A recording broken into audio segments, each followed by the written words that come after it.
always emotional. Hindi ko alam bakit Ate Rose, ano? It's always emotional. I remember, I think the last time I was here, Dad just passed away. At laging, ano po yun eh, pag we are reminiscing what was then na ginawa po ng Panginoon, hindi lang po sa buhay namin, kundi sa buhay po ng napakaraming kaluluwang dinala po ng Panginoon sa ating mga iglesia. At of course, ako nagpapasalamat si Nanay David.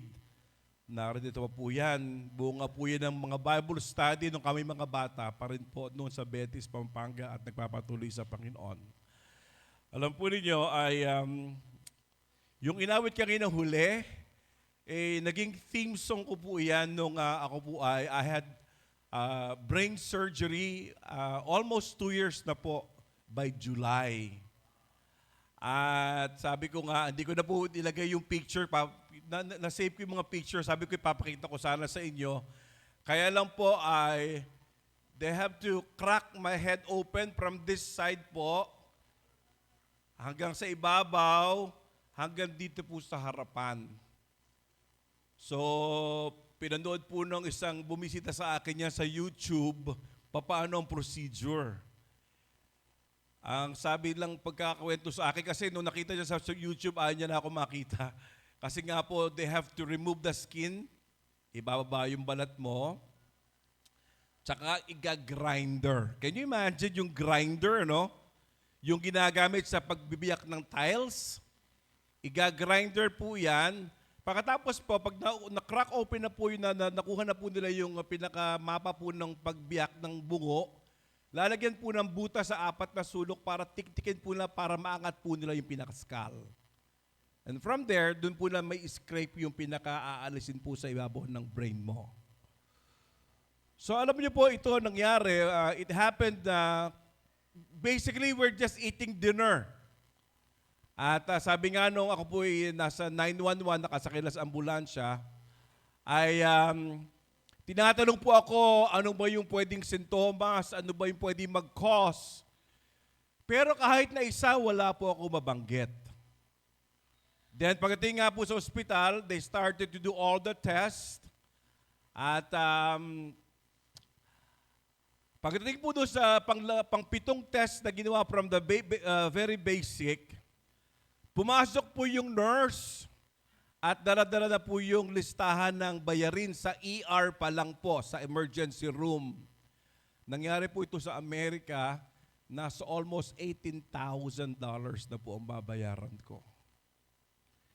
Sabi ko doon sa kapatid ko nandoon, iuwi nyo na ako.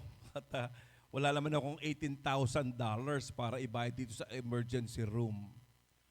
So after pala noon ay nag-seizure po ako ulit, nawala na po ako ng malay, and the following day na po ako gumising.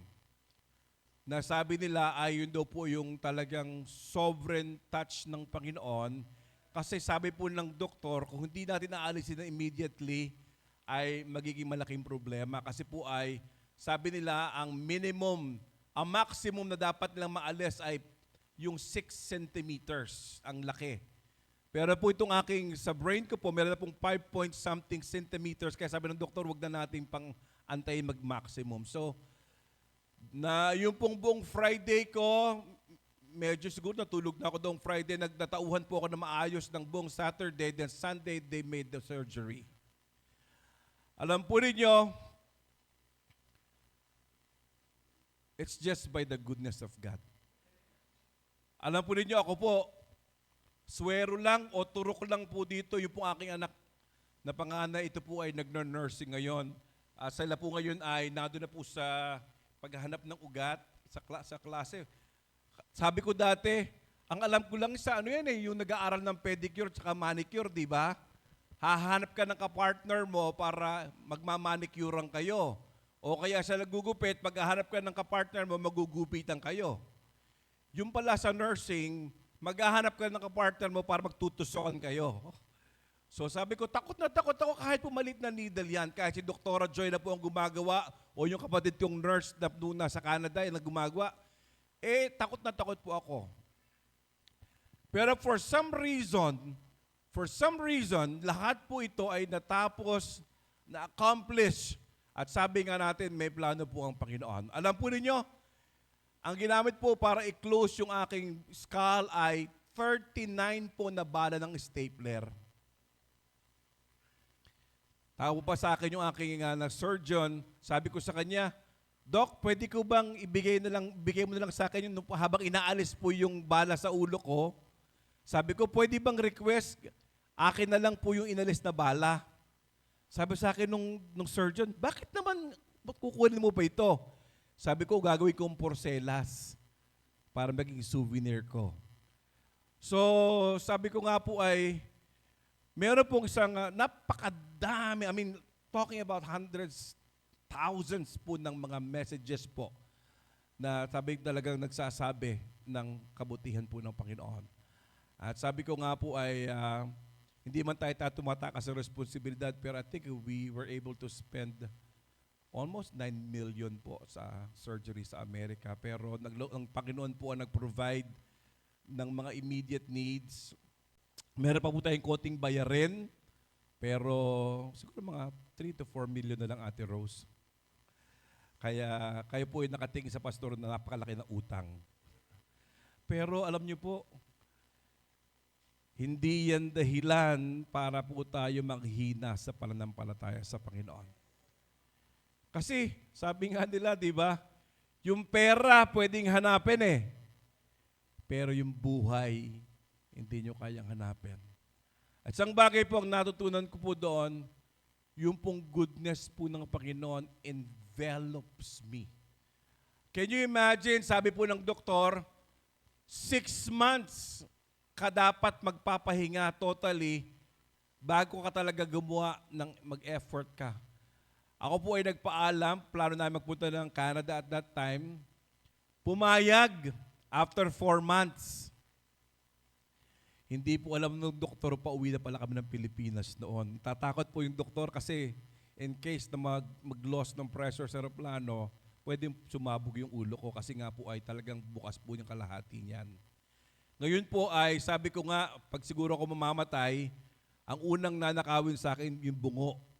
Kasi meron pong nakakover pong titanium sa ibabaw yan, na mesh lang po naman pero madami po yan kasi ayaw po lang tumapon yung brain fluid mo. So, pero ang Panginoon po ay sabi nga natin ay hindi natin kayang tapatan, hindi natin kayang pag-alinlangan dahil Diyos po siya ng lahat ng ito. Alam po ninyo, meron po ako isang natanggap sa Facebook, isang comment po ng isang pastor. Yung mga pastor ba na Pastor Eric na mga feeling nagpo-post sa Facebook para feeling, alam ko, matindi sa theology to, maraming alam sa doktrina to. At nagtanong po siya sa ako po yung tinanong.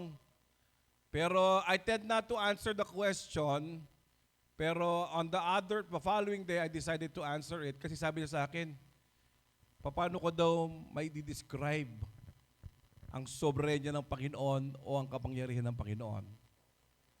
Alam po nyo, after the following day, tsaka ako nag-decide na sumagot, sabi ko sa kanya,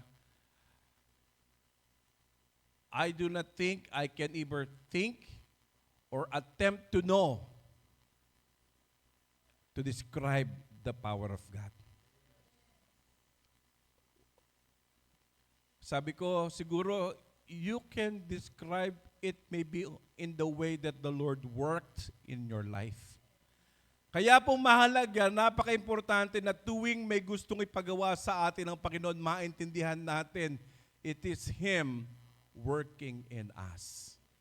Marami po kasing pagkakataon sa buhay natin, iniintay pa nating danasin natin bago nating maintindihan ano ba yung gusto ng Panginoon sa buhay natin. Alam po ninyo, nagbukas po ang 2025 at can you imagine, ang bilis ng panahon,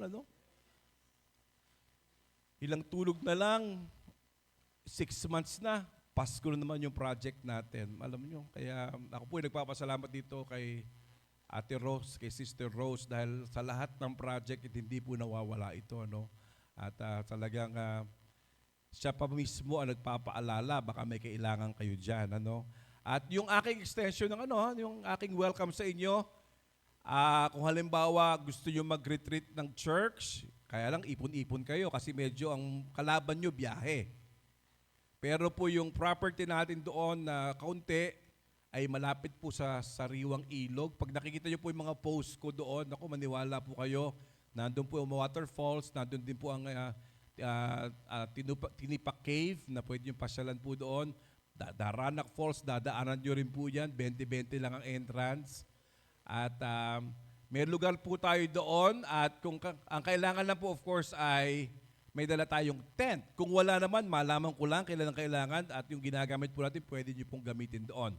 Kaya lang po mas maganda ko at least para ma-enjoy nyo ng hustong-husto ay 2 nights, 3 days.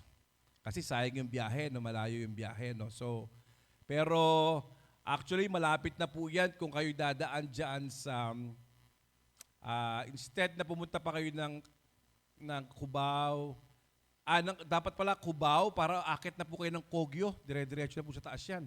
Walang ka-traffic, diretso po sa Sampaloc yan. At mag-aabot na po kayo sa campsite natin. Alam po nyo, nag-open po itong December, at ito po nga nung December, nag-close ang December 2024, laman po ng news, yung topic na isang dapat matutunan ng bawat Pilipino ay matuto tayong magpasalamat. Maybe you belong to a different denomination or you belong to a different culture, pero isang bagay po yung marunong tayong tumanaw, wag na po yung utang na loob, kundi yung kabutihang ginawa sa atin at magpasalamat tayo sa Panginoon. Dito po sa ating maikling babasahin, dito po sa aklat po ng Deuteronomy chapter 8.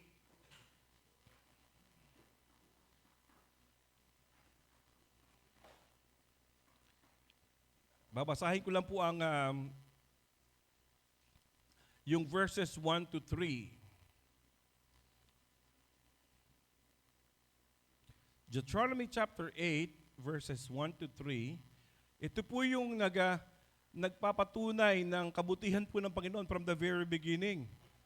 Ang sabi po dito sa salitang Tagalog, at lahat ng utos na aking iniutos sa inyo sa araw na ito ay inyong isasagawa upang kayo'y mga buhay at dumami at inyong mapasok at ariin ang lupain na isinumpa ng Panginoon sa inyong mga magulang. At sabi po dito, at inyong alalahanin ng buong paraan at ipatnubay sa inyong Panginoon mong Diyos nitong 40 taon sa ilang upang kanyang mapakumbaba ka, subukin ka, at malaman kung anong nasa iyong puso kung iyong gaganapin ang kanyang mga utos. Sa verse 3 po, at ikaw ay pinagpakumbaba niya at pinagpadamdam kaniya ng gutom at pinakain kaniya ng mana, at hindi mo nakilala, kilala ang mga magulang upang kanilang maipakilala sa inyo na hindi lamang sa tinapay na bubuhay ang tao, kundi sa bawat bagay na nagmumula sa bibig ng Panginoon. Tayo po'y manalangin. Panginoon, muli maraming salamat po ngayong araw na ito, binigay mo sa amin. Maraming po, Panginoon, sa pribilehiyo. Salamat sa pribilehiyong ito na binigay mo, Panginoon, na may kabahagi po ng gawain po ngayong umaga dito po sa lugar ng Lubao, Panginoon. Nagpapasalamat kayo, Panginoon, sa biyaya mo, Panginoon, dahil patuloy, Panginoon, ng gawa ito, Panginoon, nagpapatuloy, Panginoon, sa oras na ito, Panginoon. Salamat sa mga taong patuloy mo ginagamit. Patuloy pong basbas, pagpapala, ipagkaloob sa kanila. Sa pangalan po ni Jesus. Amen. At Amen. Alam po ninyo ngayong umaga, may 3 bagay tayong dapat ipagpasalamat sa Panginoon. Kanina, doon po sa inaaway sa goodness of God, yung bang binabanggit po that every breath, bawat paghinga na meron tayo, dapat maintindihan natin, ito'y hindi ko effort o hindi effort na ibang tao, kundi ito'y effort na pinagkaloob sa akin ng Panginoon. Alam po ninyo, sa totoo lang, sa panahon po natin, if you're going to look around of what is happening today, talagang masasabi po natin na talagang sabi nga natin ay talagang malapit na dumating ang Panginoon. Naalala ko po itong ngayon si President Trump po ngayon ang presidente ng Amerika. Napakarami pong pagbabago nangyayari. At sabi nga natin, pati ang deportation, pati yung mga tariff, mga taxes and everything, talagang makita po natin talagang mahirap na. Pero sabi ko nga po, bakit ba lalayo pa tayo? Dito nga po sa ating bansa, kakapraso na lang po tayo, hindi pa po tayo magkasundo-sundo. Alam po ninyo, isang bagay na sabi nga natin na dapat ipagpasalamat natin, number one, we need to be thankful for God's goodness to you. Yung bang sinasabi natin ngayon, that we are here together, worshiping, praying, singing, and listening to the Word of God. Napakahalaga po niya. If there is a place that I wanted to be, dito po sa loob ng bahay-sambahan. Alam po ninyo, sabi nga po doon sa verse sa Deuteronomy chapter 8, the Lord was reminding His people doon sa kabutihan ng Panginoon na ginawa sa kanyang bayan. Doon po sa church namin sa GCIBC po sa Binangonan, kami po ay nag-aaral tungkol dito sa mga biblical characters na kung saan ay ginamit po sila ng Panginoon that they were never great or they were unknown to begin with. Kaya nga po yung tema po namin sa captain itong nakaraan ay engage. Yung po salitang engage, yun po kinuha po namin dun sa na tayo maging handa, hindi lang po sa paglilingkod sa Panginoon, kundi sa pakikibaka sa ating pong kalaban. Kasi ano pong sabi po ng Panginoon sa 1 Chronicles, the battle is not ours, it is the Lord's. Alam po ninyo, sabi ko, naalala ko doon, binanggit po dito yung pinag-aralan po namin yung buhay ni Gideon. Sabi nga natin, at that time, sabi ni Gideon, bakit ako pa, Panginoon? Kumbaga sa lahi namin, kami na po yung pinakamahirap. And at that time, hindi po sila under captivity, pero po ang mga Palestino, every time na harvest time, mag-aari na po sila, na malalaki na yung kailang mga pinalaki mga hayupan, darating po ang mga Palestino, kukunin lahat ng ani, kukunin lahat ng hayupan, at yung hindi po nila nakayan dalhin. Can you imagine sa sobrang kabrutal ng mga taong ito, susunugin na po nila at papatayin para hindi po pakinabangan ng bayan ng Panginoon. So kung matatandaan po natin, Gideon was hiding that time. Pero sabi ng Panginoon, you are a man of valor. Inunahan na po siya ng Panginoon na para bang, am I deserving? Marami po sa atin today ngayong umaga, narito po tayo, naglilingkod po sa Panginoon. Dapat maintindihan po natin that the only reason that we are qualified to do the work of the Lord, it's not because of my education, it's not because of my standing in the society, it's not just because of my influence. The only time that we are qualified because the Lord qualifies us. Wala pong pwedeng magmagaling sa atin. Kaya dapat po sabi po dito, kung babalikan po natin, binasa po natin sa Deuteronomy chapter 1 to 3, narito po yung pinapaalala po ng Panginoon sa atin. Saan tayo nanggaling, saan tayo kinuha, saan tayo hinubog ng Panginoon para tayo makarating sa katatayong ito. And at this point of time, nire-remind niya itong bayan ng Panginoon na sabi nila, kayo'y pinangakuan ko ng lupang pangako at kayo'y kakain ng pagkain na hindi nyo inani. Magtatanim kayo sa lupa na hindi kayo na tinamnan. Magtatayo ka ng bahay sa mga lugar na hindi yung sarili. Isang maliwanag po na ang lugar na ginawa po ng Panginoon para po sa bayan niya. Na anuman, wala kang masasabi, it's my work, this is what I did. Wala po. Sabi ng Panginoon, it's just by the goodness of God. Number 2, sabi ng number 2 po, makita din po natin dito, sabi natin dito, be thankful, matuto tayo magpasalamat because of what God did to you. Yung pong kaligtasan na meron tayo ngayong umaga, hindi po yan, nagkaroon tayo dahil sa sarili nating gawa.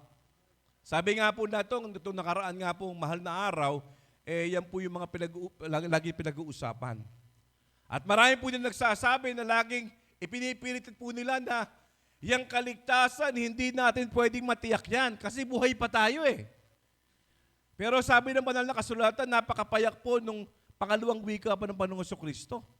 Nag-uusap pa po ang magnanakaw at si Jesus, pareho pa silang buhay. Nung banggitin po na magnanakaw sa Panginoong Jesucristo, Panginoon, alalahanin mo ako pagdating mo sa iyong kaharian. Ano pong sabi ng Panginoon? Ngayon din, kakasamahin kita sa paraiso. Kaya po yung kaligtasang tinanggap natin, una, hindi na po mawawala yan. Pangalawa, ito po ay isang assured na pangako sa atin ng Panginoon. Ngayon pa lang, alam natin na tayo ay ligtas at pupunta sa langit na bayan.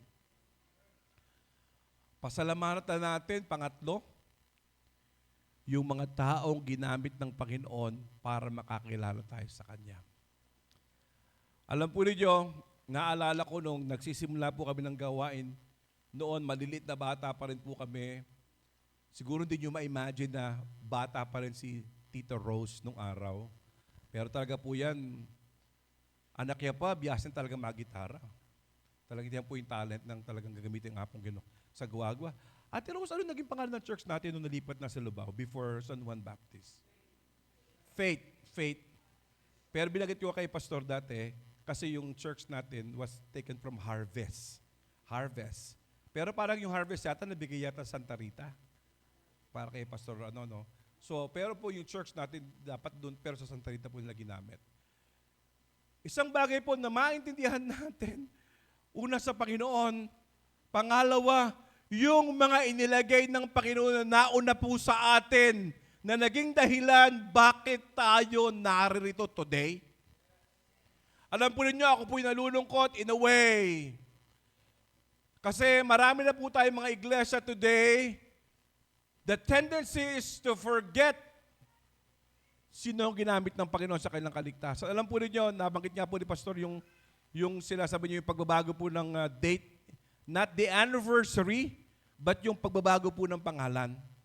Napagkwentuhan po namin ng konti dyan at napakarami nagtanong. Eventually, finding out, ito pala naman ay ang ginamit ay si Pastor Brigido, nung sila na po napwesto, talagang pinalit na po nila totally yung anniversary date po nila. At sabi ko po ay isang bagay na dapat bawat sa atin maintindihan natin sino ang ginamit ng Panginoon para tayo'y makakilala sa Panginoong Jesucristo. Alam po ninyo, yung pong taong yun nag-exert ng time, nag-exert ng effort, and most important, nag-exert ng resources. Sino po sa atin dito na pinuntahan ni pastor at saka namang gagawa sa church natin 1, 2, 3, 4 na beses? Binalik-balikan kayo. Kasi marami sa ating ganyan di ba? It will take so much time. Talaga makita niyo po yung kahalagahan po ng pagmamahal ng ating pastor at ating mga manggagawa sa inyo. Dahil talagang sabi nga natin, hindi po sila nagsasawa na balik-balikan kayo kahit kasi po yan po yung kinikwento din ni Pastor kanina na naalala ko, yan po dinanas po namin yung napakaraming panahon. Pero alam po ninyo, isang bagay po ang maintindihan natin na ang kahalagahan po ng pagpasalamat. Alam po ninyo, yung pong father-in-law ng kapatid ko, si Ate Jean, yan po ay isa po sa kasama ng daddy sa pag-start po ng gawain sa Binangonan. Kahit po yung building program namin, siya po yung ginamit ng Panginoon. But he was never saved. Hindi po siya ligtas. Talagang lang siya yung, may building project, tara, sama siya. Talagang siya pa yung maarkilan ng mga karpintero na ang pambayad niya, inom sa gabi. Kaya nung matapos yung church namin sa Binangonan, yung unang building, talagang wala sa hulog. Hindi papasa sa ating engineer dito, no? Kasi nga naman, libre. Basta sa gabi, may painom. Naalala ko po that was also 2 years ago, noong yung pong auntie ko naman, ay nagkaroon po ng isang major surgery ginanap po sa Amerika At ito po ginamit po ginawa po sa Cedar Sinai, kung saan po yung mahusay na doktor, kumpletong gamot, kumpletong kasangkapan, at saka mga mapepera nagpapagamot doon. At the same time po, ito po si Brother Ben, na father-in-law ng kapatid ko, was also in the hospital, the public hospital po doon sa amin sa Binangonan. Alam po ninyo, nung kinuha po ng Panginoon si Brother Ben, after a few hours, sumunod na din po yung auntie ko. At this point of time, si Brother Ben was able to accept the Lord as his personal Lord and Savior. Pero po pagdating po sa kamatayan, wala po iyon kung saan kayo namatay. Kung ospital na mayaman, ospital na mahirap, pag oras na natin, kukunin po tayo ng Panginoon. Alam po ninyo, nagsasalita po ako doon sa isang funeral service bago po ilibig namin si Tatay Ben. Para po bang sa isipan ko, nakikita ko po yung paano niya yakap-yakap ang tatay ko. At sinasabi niya, Pastor Brigido, maraming salamat. Hindi mo ko pinagsawaang sabihan ng salita ng Panginoon. Dahil narito ako sa langit ngayon. Matuto po tayong magpasalamat at patuto nating alalahanin yung mga taong ginamit ng Panginoon sa kaligtasan ng ating kaluluwa. Napakahalaga po niyan. At sabi dito, susunod po ay dapat nating pasalamatan yung ating pamilya na meron po tayo ngayon. Ngayon po tulad po sa church natin, meron tayong church family, pero meron pa rin po tayong mga members ng mga pamilya natin as individual na wala pa po sa Panginoon, na ang dapat po nating gawin kung ano yung tinanggap natin sa Panginoon, ano man ang sabihin nila, huwag po natin silang pagsasawaang sabihan ng tungkol sa mensahe po ng pagmamahal ng Panginoon. Huwag po tayo manghihinawa. Huwag po nating pababayaan. Ayaw natin po, sabi nga natin, dumating ang araw na pagdating po ng paghuhukom, sabi nila na wala man lang nasabi sa akin, wala man lang bigay sa akin. Makita po natin na magpasalamat tayo dahil inilagay po tayo ng Panginoon sa kalagitnaan ng ating pamilya, anumang klaseng pamilyang meron kayo. Kasi po kayo po ang gagamitin ng Panginoon para po ang liwanag ng kaligtasan ng Panginoon ay marinig ng inyong mga mahal sa buhay. At matuto tayo magpasalamat kahit na minsan sasabihin nyo, Pastor, parang ayoko na dito, ayoko magulo sa amin. Magpasalamat tayo dahil tayo ang ginamit ng Panginoon at ilagay sa gitna ng inyong pamilya. Alam niyo po ngayong umaga, isang bagay po ang sometimes nalilimutan natin, marami mga Kristiyano. Alam po ninyo, nung si Moses po ay kinausap ng Panginoon, at sabi ng Panginoon kay Moses, gusto ko nang matignan yung promised land. Alam niyo po, sa sobrang yung po mga tao na iniligtas ng Panginoon sa pagkakaalipin, lahat po ng 20 pababa, yun na lang po ang nakapasok sa promised land. Kahit si Moses po, hindi po nakapasok, only adult na nakapasok, si Joshua lang po, tsaka si Caleb. So by that point of time, tatlong bagay po ang laging maliwanag na nangyari noon, nangyayari din po sa atin hanggang sa ngayon. Alam po niyo, sabi po ni Moses, I would like you to go and check the blessing of the Lord in the promised land. Alam po niyo yung 12, they were all excited. Para ba mga Kristiyano, na sabi ng ating pastor, humayo tayo. Katulad ng kanina, sabi 17 barangay na napupuntahan natin. And we are so excited to go. Pero marami pang pagkakataon, hindi laging maganda ang ating masasalubong. Expected yan kasi sa Old Testament nangyari. So when they were able to enter the promised land, they saw the bounty. Talaga namang flowing milk and honey. They saw the beauty. Sabi na, napakabuti talaga ng Panginoon. Ipinaghanda tayo ng lugar na sabi nga natin, hindi natin pinagpaguran, pero ibinigay ng Panginoon sa atin. But number 3, they saw that there were giants in the land. Marami po sa buhay natin, sa paglilingkod natin, tuwan-tuwa po tayo, punong-puno po tayo ng pagpapasalamat sa Panginoon kasi yung ating nais, yung ating nakikita, yun ang nakikita natin. Kaya nagpapasalamat tayo sa Panginoon. Not to the point na dumating na po yung mga pagsubok, dumating na po unti-unti yung mga bagay-bagay na sumasalubong sa atin, against na po sa ating nais. At doon na po tayo unti-unti nagle-lay-low sa Panginoon. 3 bagay po. Number 1, tandaan po natin ito, pwede mangyari sa atin. Number 1, tandaan po natin, when they were sent to check on the promised land, it was God who commanded Moses to go to the promised land. Nalimutan po nila kung sino ang nagsugo sa kanila doon. Yung Diyos na nagpalaya sa kanila. Tayo po, sumusuong sa mga lugar, sa mga barangay, sa mga lugar na ito, huwag po nating iisipin agad na, naku, baka magalit si pastor pag hindi tayo nagpunta. Pwede po mangyari yon. Pero dapat po unang utak na sa utak natin, ang Diyos ang nagpadala at nagpapadala sa atin sa mga lugar na ito. Number 2, nalimutan po nila kung sino sila. They forgot who they were. Number 1, they forgot who sent them there. It's the Lord. Number 2, they forgot who they were. Sila pala yung mga, sabi nga sa panahon natin, mga Kristiyano at tanging may karapatang magdala ng salita ng Panginoon. Kasi tayo po yung pinagkatiwalaan ng Panginoon eh. Hindi po pwede pagkatiwalaan yung mga kapitbahay natin dahil hindi sila ligtas eh. Dapat talagang tayo magdala para po tayo talaga yung salita po ng Panginoon may palaganap.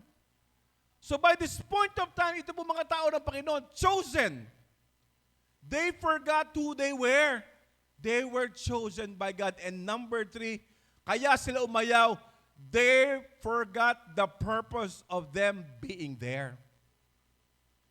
Minsan po, pag hindi po tayo nare-remind doon sa kahalagahan ng kaligtasan na tinanggap natin na dapat malaman din po ng ibang mga tao, ano po nangyayari sa atin? Di ba? Sometimes we find time to make excuses. Ayaw ko na dyan. Baka delikado dyan. O baka meron din sa ating mga kabataan, ayaw ko naman lahatin, meron tayo, pumupunta tayo doon, pero hindi buo yung ating kalooban, hindi buo yung puso natin sa paglilingkod sa Panginoon. Masabi lang natin na nakapag-visitation tayo, nakapagsabi lang tayo, nakapagbigay tayo ng tracts, pero ginawa lang natin yan na parang requirements. Let us not forget these things. Sabi ng Panginoon, ikaw yung pinadala ko dyan, ikaw ang gagamitin ko dyan, at ikaw ang magbibigay ng mensahe ko dyan. At ngayong umaga po, sa pagwawakas po, 3 bagay din po, ang makita natin po sa Deuteronomy chapter 8, ano ba yung gusto mangyari sa atin ng Panginoon? Hindi lang maintindihan natin yung kanyang sinasabi sa atin, kundi napakahalaga po na sinabi niya sa kanyang salita. 3 bagay din po. Sabi ito po sa verse 2, sabi niya, the purpose of me doing this is number 1, is to humble thee. Ni hindi po natin aakuin yung anumang bagay na nagawa natin sa Panginoon. Nabanggit din po ng ating pastor kanina dyan, hindi po tayo nagpupunta sa mga lugar to para magpapogi lang. Hindi tayo nagpunta sa mga lugar to para masabing may ginagawa tayo. Yung po ginagawa natin, sabi nga natin sa, nalala ko time ng IBTC tayo, di ba? In season and out of season, pupunta tayo dyan. At mangyayari lang po yan. Una, sabi ng Panginoon, gusto ko magkaroon kayong mababang puso. I will humble thee. Kasi nga po, pag tayo po ay proud at laging nakatingin doon sa ating kakayanan, ay hindi po maitataguyod ang pangalan ng Panginoon. Naalala ko po yung awit na inaawit na tinuturo namin sa mga bata nung araw. Hindi ko matanda, natatanda pa ni Ate Rose to.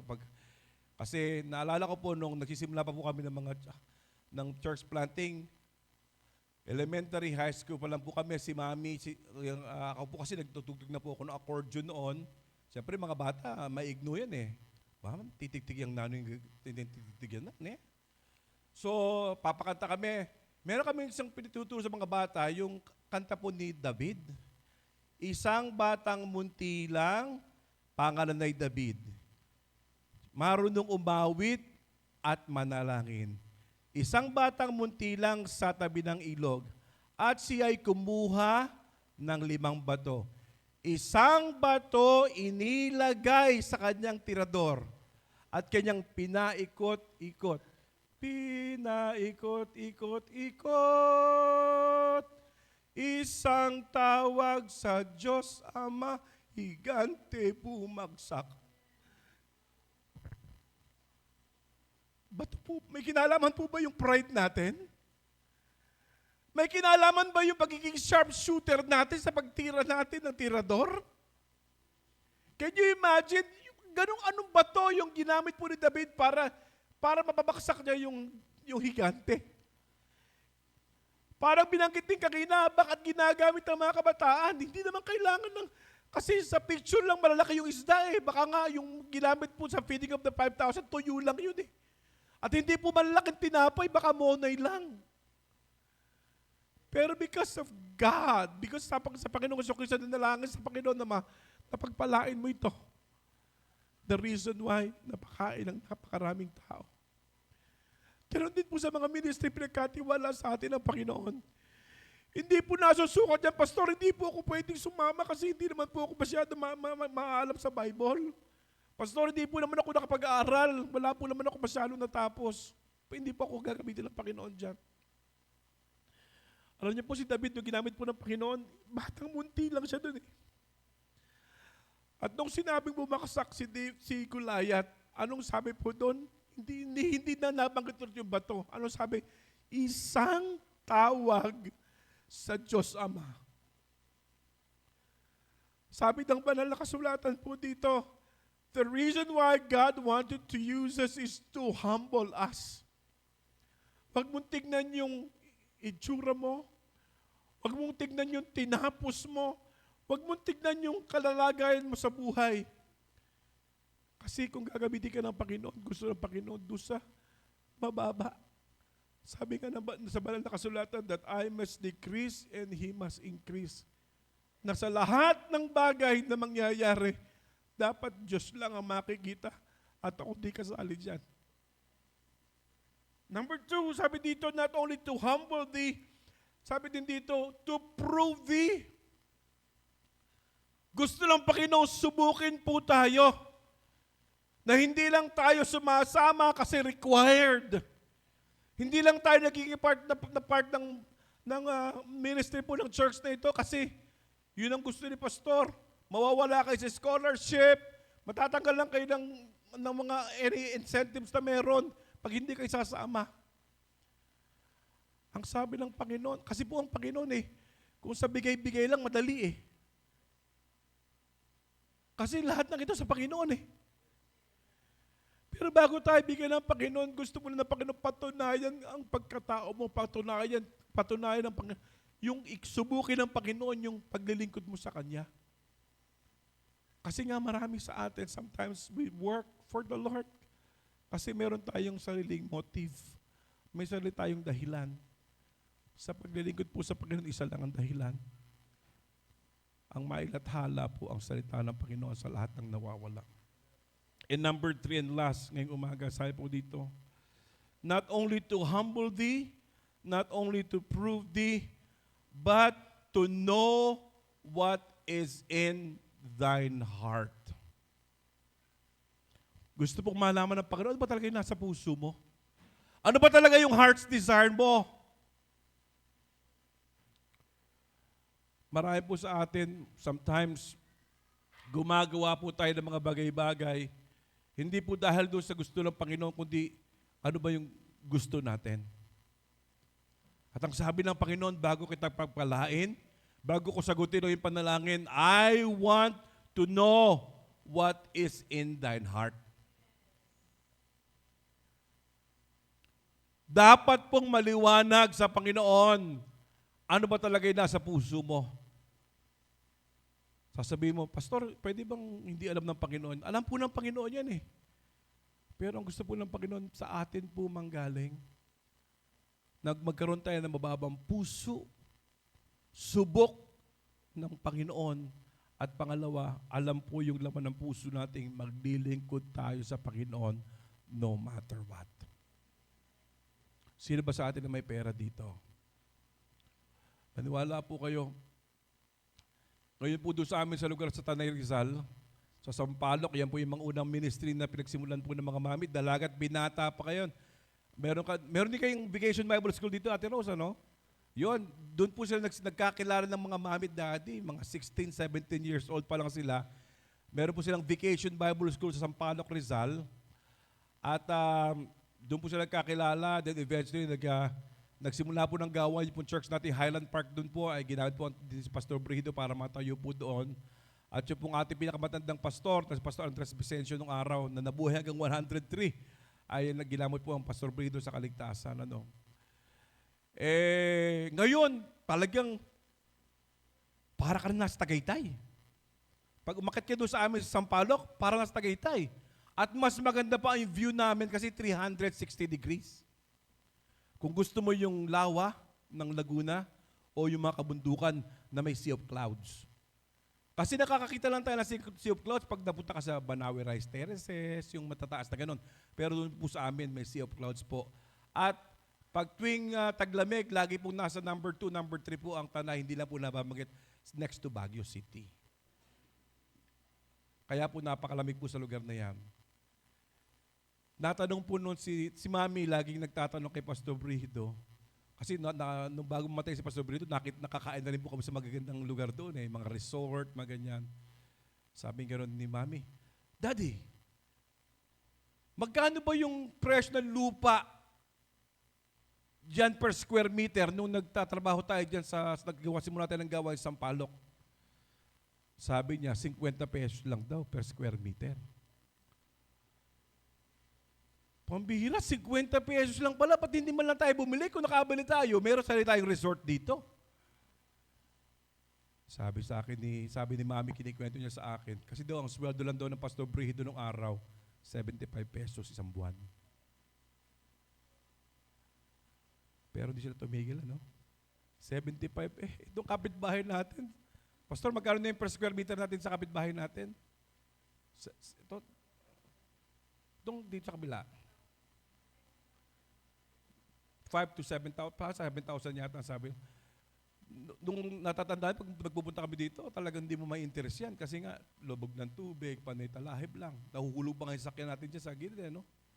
O ngayon, matabunan na, 5,000, 7,000 na per square meter. Sa paglilingkod po sa Panginoon, ang tanging sumusukat po kahit po sa panggastos natin. Minsan, kulang tayo sa pamasahe, lakad tayo. Hindi tayo magsasawa. Kasi sabi nga, si Jesus nga, lumakad lang nung araw, bakit tayo hindi natin kayang gawin ano? Sa paglilingkod po sa Panginoon, napakahalaga na makita po natin meron pong purpose ang Panginoon. Una, magkaroon tayo makababaan loob. Pangalawa, patunayan ng Panginoon, ano ba talaga yung pakay mo? At malaman talaga, number 3, ano ba yung laman ng puso mo? At ngayong umaga, hamon ko sa inyo kasi talaga nakita ko sa church nito, ang napaka-active ninyo talaga sa evangelism. Nagpapasalamat tayo sa pangunguna ating mga pastor dito. Talaga sabi nga natin ay talagang ito yung dapat. Kasi kabataan talaga, kaya dito po buhay na buhay ang sinabi po ng ating dakilang bayaning si Dr. Jose Rizal. Ang kabataan na pag-asa ng bayan. Alam po ninyo, maraming magsasabi, Siguro sa panahon ito, hindi na totoo yung pagkabataan ng pag-asa ng bahay. Hindi po. It's still true today. At kayo po yon na gagamitin ng Panginoon. Alam po ninyo, sabi ko, hindi pa naman kami gumi-give up, pero medyo nandun na tayo sa borderline. Ate Rose, no? Yan si Ate Rose po, nako, kung feeling nyo masipag na kayo, ayaw ko na magmalaki, sila po ay talagang nung araw, nag-children center, nag-outreach, lakad. Tirik ng araw, paitiman sila. Kasama yung Dr. Joy, nila Ma'am Leia, nila Pastor Paul, ano? Wala pang mga, ano yung iniinom nila ngayon? Yung binibili nila sa nakaboting sila, may straw pang ganyan. Ang tawag doon, yung, tawag doon, binabanatan nyo. Hindi milkshake yun eh. Yung coffee tsaka tea na magkahalo. Milk tea. Diba no? Nung panahon namin, scramble lang. Ay, wala pa yung buko sa amin, scramble lang kami noon. At pag nakita pa kami ni Mami bumibili ng scramble, napapagalitan pa kami. Sasabihin ni Mami, sa kumukuha ng yelo yan. Baka yelong kinaskas lang sa palengke. No? Pero tuloy-tuloy po ang gawain. Kaya po meron tayo ngayon dito. Una sa Panginoon, pangalaw po sa mga ginamit ng Panginoon tulad po ni Sister Rose na nagpatuloy at nagpapatuloy hanggang sa oras na ito.